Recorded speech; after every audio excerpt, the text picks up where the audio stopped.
Hi, my name is Madison Kasoff, And I'm Forouhideh Peyvandi. We are third-year medical students at New York Medical College, otherwise known as NYMC. and today we'll be presenting on a study conducted at NIMC looking at the implementation of a student-designed virtual implicit bias program in the preclinical years of medical school. Implicit bias consists of attitudes and stereotypes that unconsciously shape the way healthcare workers interact with their patients and colleagues, which has become especially evident during the COVID-19 pandemic. Physicians' racial and ethnic bias against people of color can impact quality of care and lead to worse healthcare outcomes. The purpose of our curriculum is to increase self-awareness of biases and provide preclinical medical students with tools to increase comfort in identifying and mitigating situations where discrimination is experienced. The objectives of our program are first, to equip students with the tools to recognize personal unconscious bias and pinpoint strategies to mitigate discrimination.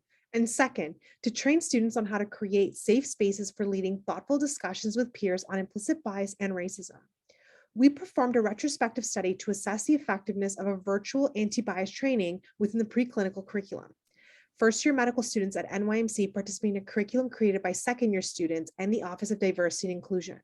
The training session consisted of a didactic lecture by the Vice Chancellor of Diversity and Inclusion, which described types of isms, the parameters of implicit bias, examples of microaggressions, and the effects of implicit bias within different medical specialties.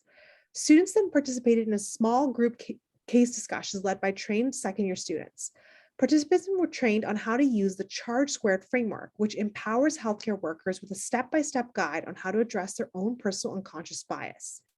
The charge squared framework consists of C, for changing your context. Is there another perspective that is possible? H, for being honest with yourself. A, for avoiding blaming yourself. R, for realizing when you need to slow down. G, for getting to know people you perceive as different from you. E, for engaging and remembering why you were doing this. And E again, for empowering patients and peers. We developed 8 cases based on observed and experienced instances of bias at NYMC relating to fat phobia, racism, sexism, and ableism in lectures, the anatomy lab, and social discussions.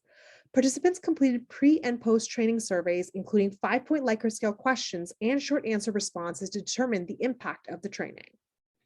212 first-year students at NYMC participated in the curriculum with 26 second-year student facilitators. The figure below compares the pre-training survey data to the post-training survey data.